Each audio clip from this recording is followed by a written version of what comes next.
Bonjour à toutes et à tous, vous regardez les tutos Lifestyle. Aujourd'hui, on va vous parler d'une solution qui pourra vous intéresser si vous êtes en déplacement, si vous vous déplacez beaucoup, si vous avez besoin de conserver vos données et surtout vos programmes, où que vous soyez. Il y a des solutions qui existent et aujourd'hui, notre camarade Christophe va vous présenter la solution de chez OVH qui est le Cloud Desktop. Alors Christophe, prêt à nous expliquer comment ça marche ? Ouais, en fait, j'ai trouvé une solution exactement pour les nomades.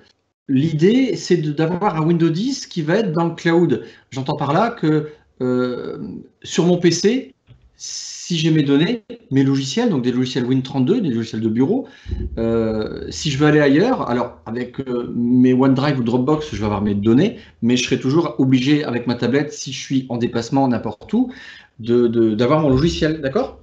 Ouais, Donc oui. en fait, le Cloud Desktop, c'est vraiment, je me connecte à une machine virtuelle qui est en ligne sur le cloud.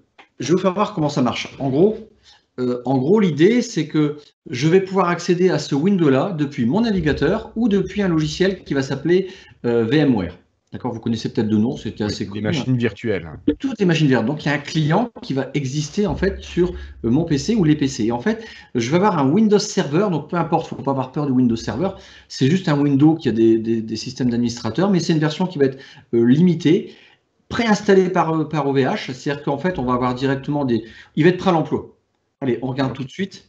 Attends, juste, je voudrais te couper pour être sûr. D'après ce que tu me dis, que j'ai un Windows, un Linux, un appareil Apple, je peux faire tourner mon Windows Server sur le cloud et avoir des programmes spécifiques à Windows, même si j'ai pas d'ordinateur qui tourne avec un OS Windows, c'est ça? Même d'un Android ou d'un iPhone. D'accord. Et tu C'est as ça un qui est génial. navigateur HTML5. Et ça, je vais vous le montrer. Par exemple, j'avais mon logiciel de planning. Eh bien, j'ai pris mon Android. Je me suis connecté avec le client VMware qui est dans le store Le Play Store. Le Play Store. Et du coup, j'avais accès à mon logiciel. Et alors, D'accord. l'application, on va le voir tout à l'heure, c'est que je peux l'utiliser soit avec le pointeur, soit vraiment au touch. Donc, en fait, si c'est avec le pointeur, mon doigt, en fait, il se connecte et en fait, je bouge la flèche et je peux cliquer en fait en utilisant l'écran là que je vois en arrière-plan le truc, mais en fait là ou là, ça va être au bouton droite-gauche. D'accord. Extraordinaire. Allez, Ok. pour vous Alors, montrer ton ça, écran. voilà, partageons mon écran. Donc là, alors voilà, donc là en fait vous voyez maintenant mon écran. Donc là je suis sur la partie OVH parce qu'ils vont me proposer deux choix, ce qu'ils appellent le Cloud Desktop, hein, le bureau dans le cloud. Cloud, on ne va pas le traduire. Donc, le nuage. Le nuage. Donc moi, ils m'ont donné une adresse internet, une URL. C'est pas celle-ci. Alors je vais la saisir. Donc c'est une URL assez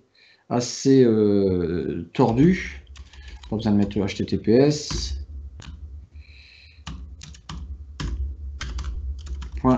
.des.com. Le truc bien tordu comme il faut, mais c'est mon URL à moi. Alors dès le départ, vous voyez, dans cette interface-là, j'ai le choix d'installer l'application VMware ou alors d'utiliser la version en accès HTML. Eh bien, on va regarder déjà celle-ci. Donc, vous voyez bien. Oui, on voit que tu as deux propositions, VMware Horizon. Ou HTML, via l'HTML. Donc, il faut un navigateur HTML5. Maintenant, tous les navigateurs récents maintenant oui, sont HTML5. À moins que d'utiliser encore Netscape. Bon. Oui, voilà. Donc là, ça va être un peu tordu. Là, on vous donne des identifiants et mots de passe. Donc là, je me connecte avec mon compte. Donc on voit que tu connais très bien tout ça et que tu as besoin d'un petit peu de temps de saisie.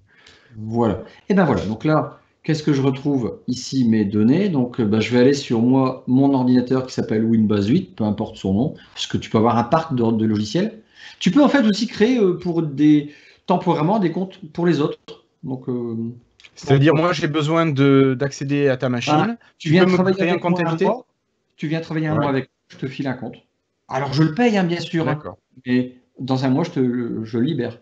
D'accord? D'accord. Alors, c'est-à-dire que tu peux avoir ton ordinateur personnel. La distinction, là, ce que vous voyez bien, c'est que je suis dans un navigateur, ça ne touche pas du tout à mon PC local. Et je suis comme dans une machine virtuelle qui est dans le cloud. C'est vraiment ça. Si vous connaissez les machines virtuelles, c'est 100% de machines virtuelles de toute Alors, façon, mais à distance. petite question. Ouais. Est-ce qu'il y a une façon facile de déplacer des fichiers donc, de ta machine locale à la machine dans le cloud, ce qui est prévu?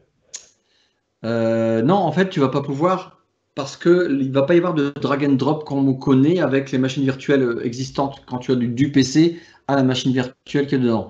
La seule solution que j'ai trouvée et qui est extrêmement facile, ça va d'utiliser un disque dur partagé, Dropbox, OneDrive et les autres que j'ai pas envie de citer là.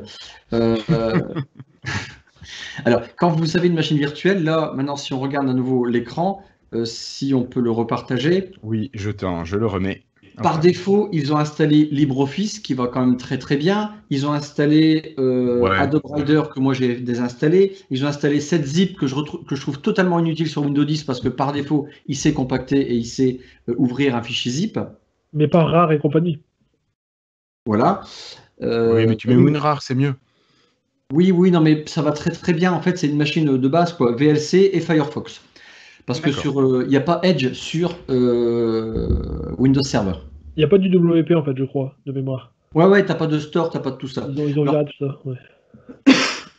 Ce qui est aussi intéressant, c'est que moi j'ai un très bas débit. Je suis en 5 mégabits seconde dans les meilleurs des cas. Et là, du coup, on profite de là où est ma machine virtuelle. Donc, alors ici, par exemple, j'ai fait un speed test tout à l'heure. Donc, on va pas le refaire ici. Ici, j'étais quand même un petit peu plus sympa que mes 5 mégabits seconde. Là, je suis à 332 mégabits seconde. C'était vachement bien. Ouais, Flobo, il s'en fout. Enfin, il s'en fout, lui, encore 3 fois plus. Mais en fait, c'est assez sympa. D'accord. Du coup, bah voilà, par exemple, là, c'est un logiciel que j'ai lancé, que j'ai installé. Il se trouve dans ma VM. Donc, tout à l'heure, je vous montrerai sur l'Android. Alors, par exemple, un truc, quels que soient les champs de saisie, c'est pas propre ici à ce logiciel-là. Regardez ici, si je vais saisir un caractère, j'appuie sur H. Donc, oh putain, là, ça va encore. Mais en fait, ce qui arrive souvent, c'est qu'il va doubler parce que ça marche pas très bien. Je sais pas pourquoi. Donc, la saisie, là, elle va bien, mais regarde, parfois, il met 2 T. Pourtant, j'appuie qu'une fois. Hein. Donc, ça, c'est vraiment le système où il y a l'interface avec le navigateur et moi, je ne suis pas très fan. Mais en tout cas, ça peut vraiment bien dépanner parce que j'ai accès à un Windows complet via mon navigateur et ce truc-là, il est à distance. Alors, je vais quitter cette interface-là pour maintenant vous faire voir l'utilisation du logiciel que vous trouvez sur Windows 10 ou n'importe quoi, mais il est dans le store de Windows 10, j'étais déjà très surpris. Donc, si je repartage maintenant mon écran sur l'application, voilà. Alors, je vais chercher l'application, comment je peux repartager l'application? Je vais arrêter le partage là. Vous voyez mon écran. Donc là, je suis sur le VMware Horizon Client, si vous voulez. Là, il me redonne mon mot de passe que je connais par cœur, bien sûr. 1, 2, 3, 4, 5, 6, bien sûr. 1, 2, 3, 4, 5, 6. Voilà. J'adore les mots de passe. Ah, là, c'était cette lettre-là. Là, majuscule, minuscule, un tap. Et a priori, je ne me suis pas trompé. Donc, on retrouve la même chose. Et là, par contre, c'est beaucoup plus sympa parce qu'on n'a aucune différence de notion entre je ne suis pas sur mon PC ou je suis sur mon PC. Donc là, il a adapté mon écran. Et puis voilà, je retrouve le PC que j'ai quitté tout à l'heure. Vous avez vu, la fenêtre était restée ouverte parce que le Windows Server reste toujours ouvert. Et oui, et ça te coûte pareil que tu le laisses ouvert ou que tu le fermes. Exactement. Donc ça, franchement, je suis super content de cette solution-là. Elle me coûte combien? Elle me coûte 13 € par mois, mais j'ai que c'est déjà pas mal. J'ai un disque dur de 40 Go ici. Mon disque, après j'ai un disque permanent, bon je m'en fous, je m'en occupe pas, 10 Go. Pour je sais pas pourquoi, je sais pas ce qu'il y a dedans d'ailleurs. Des conneries. Mais j'ai que 2 Go de RAM. Alors c'est vrai que c'est peu. Si au lieu de payer 13 € et que je le prends l'offre on peut scaler, c'est-à-dire on peut augmenter mon offre en passant en 13, il me donne Office 365 et il me donne aussi un double 50 Go de disque dur ou 100, je ne sais plus, mais 4 Go de RAM. Donc là, c'est quand même sympa. Là, ça commence à être un peu plus véloce. Ouais, c'est déjà pas mal en fait. Et attendez, je peux aller plus loin. On peut aller de plus en plus. Après, tu as une offre à 1000 et des brouettes pour les entreprises Et là, par contre, tu peux gérer je ne sais pas combien de personnes. Tu as un vrai Windows Server avec des licences pour les personnes. Donc là, tu as un parc d'entreprise carrément. D'accord. Mais tu t'affranchis de l'ordinateur. Oui, oui. Tu comprends? Tes clients, enfin tes utilisateurs peuvent avoir n'importe quoi, ils vont pouvoir se connecter sur cette machine à distance et utiliser des ordinateurs à distance. Bon, après, ça t'oblige toujours à avoir une connexion qui soit fonctionnelle. Hein. Écoute, là, tu vois, moi j'ai un très bas débit, ça va, mais c'est extraordinaire. Alors maintenant, je vais vous arrêter le partage là. Bah, attends, je vais te Je remettre vais la faire ma tête. caméra, mon Android. Alors, Voilà. comment on fait? Alors, voici mon Android. Donc là, j'ai installé l'application. Là, du coup, j'appuie sur VMware. T'es en Wi-Fi là? Non, non, c'est en câblé. Ah, oui. Non, il veut savoir si tu es sur le Wi-Fi ou si tu es sur la 4G, sur ton téléphone. Ah, je suis sur la 4G.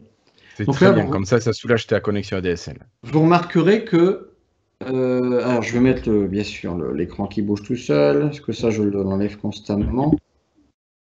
Rotation automatique. Et donc, maintenant, je vais avoir mon application. Vous remarquerez qu'elle est restée ouverte dans l'état où je l'ai laissée. Oui, oui. Donc, l'application VMware, là, je peux cliquer 2 fois là-dessus. Et je peux choisir, en fait, différentes options.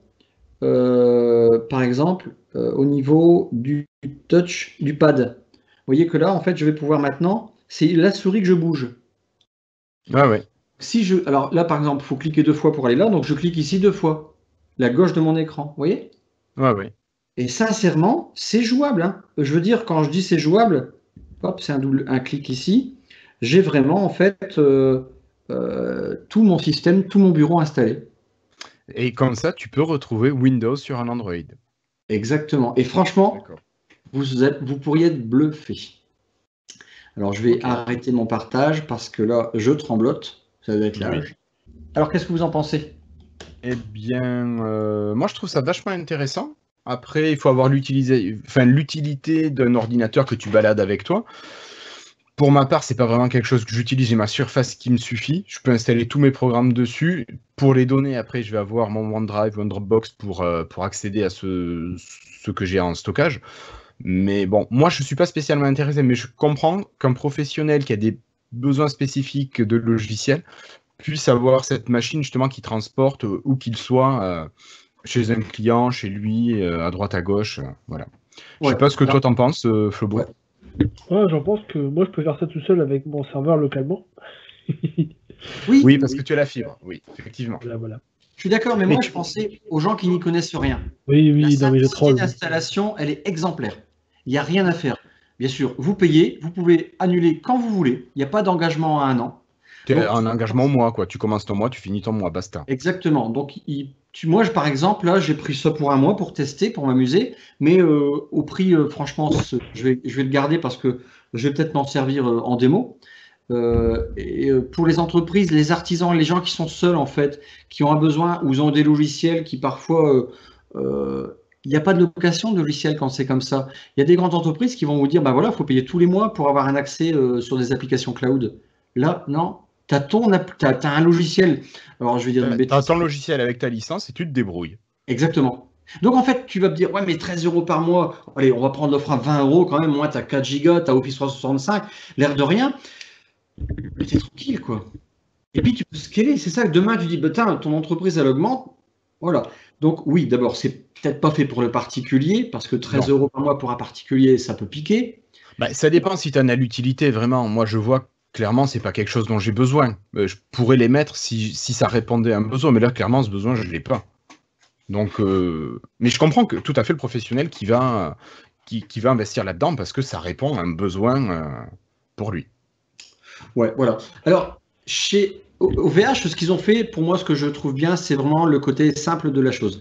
Maintenant, on va regarder ce que propose quand même Microsoft. On est au niveau de Windows 10. Il n'y a pas longtemps, ils ont parlé d'une offre qu'ils appellent RDS, c'est Remote Desktop Services, un truc comme ça.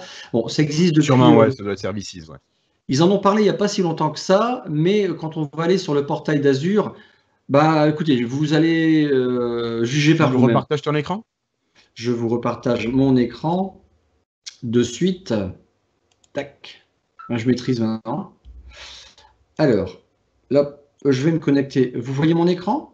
Oui, enfin, il est en train d'arriver. Donc là, je me connecte sur le portail Azure. Donc on peut s'y inscrire gratuitement au départ. Il y a des offres gratuites, il y en a vraiment, hein. À vous de juger un peu le côté. Donc là, j'ai mes crédits qui s'affichent, hein, ne tenez pas compte, c'est pas très important. Donc voilà, ici, bon, je ne sais plus où le retrouver, donc je vais taper Remote, Remote Desktop Services, voilà, donc RDS. Oh, oh, oh, oh, oh. Voilà, alors attention. Donc là, tout en bas, bon, vous pouvez lire le truc, hein, peu importe. On voit bien qu'on a des accès, blablabla, c'est super clair, hein. Je ne sais pas ce que vous en pensez. Oui, Oh. ouais. Si, c'est super clair. Donc on peut se connecter avec Comment Windows. dire? Ça paraissait un petit peu plus simple chez OVH. Je sais pas Bah, je quel sais était pas, le. écoute, c'est toi qui vois, hein, moi Donc là, je fais créer. Donc là, voilà. Alors, hop, ça arrive à droite. Donc là, je vais mettre un nom d'admin. Donc admin 1, 2, 3, 4, 5. Donc le truc un peu plus compliqué. Je vais mettre un mot de passe complexe. Voilà. Ah, il dit que c'est pas assez complexe. Oh, flûte. 1, 2, 3, 4, 5, 6 ne passe pas sur Azure. Là, pas assez complexe. Ah, 1, 2, 3, 4, 5, 6, 1, 2, 3. Putain, j'espère que je retenais. Putain, ça va pas encore. J'aime bien, toi. 1, 1, 1, 1, 1, 1, 1, 1, 1, 1. Je pense qu'il veut absolument que tu aies des lettres, des majuscules et des C'est ce nombres. que j'ai fait, mais là, il fallait 12. Alors, on recommence, c'est ce que j'ai fait. 1, 1, 1, 1, 1, 1, 1, 1, 1, 1, 1, 1. T'as pas un truc, t'as pas Swift Key pour. Enfin, Swift Key, là, c'est pas pour général. Je sais pas. En tout cas, je l'ai fait. Vous voyez, c'était jusque-là. Bon, il n'y a rien de méchant, hein, c'est normal hein, au niveau des mots de passe. Donc là, après, je sais pas ce qu'il veut qu'on fasse. Un groupe, écoutez, je vais prendre ce groupe-là. Je vais Et c'était quoi l'intitulé de. À cocher là dans les paramètres? Là, au-dessus. Oui. Écoute, regarde, c'est marqué là. C'est un. Ouais, je vois pas assez bien. Ah bon, pourquoi mon écran n'est pas correct en. Si, monsieur, il affiche en petit. Nous, vu qu'on a les deux écrans mode producteur, c'est pas très Un grand. groupe de ressources, c'est une collection de ressources qui partagent le même cycle de vie, les mêmes autorisations et les mêmes stratégies. C'est clair? Ouais, ok. Donc là, Jamais. maintenant, l'emplacement, il me demande dans où je veux mettre ma machine virtuelle. Donc là, j'ai vraiment le monde entier, hein. Il y a tellement de serveurs. D'accord, c'est ton data center que tu en choisis. France. Eh bien, je choisis oui, ce sera plus rapide. France Centre. Ah, bah non, votre abonnement ne prend pas à charge la création d'une machine virtuelle en France Centre. Choisis. Bon, ben voilà, c'est pas grave. Donc, je vais prendre Europe du Nord, c'est plus logique, on est bien d'accord, et là, ça passe. Donc, je fais OK. Donc, j'attends. Ah, là, maintenant, il me demande une IP publique. Blablabla. Le DNS, alors là,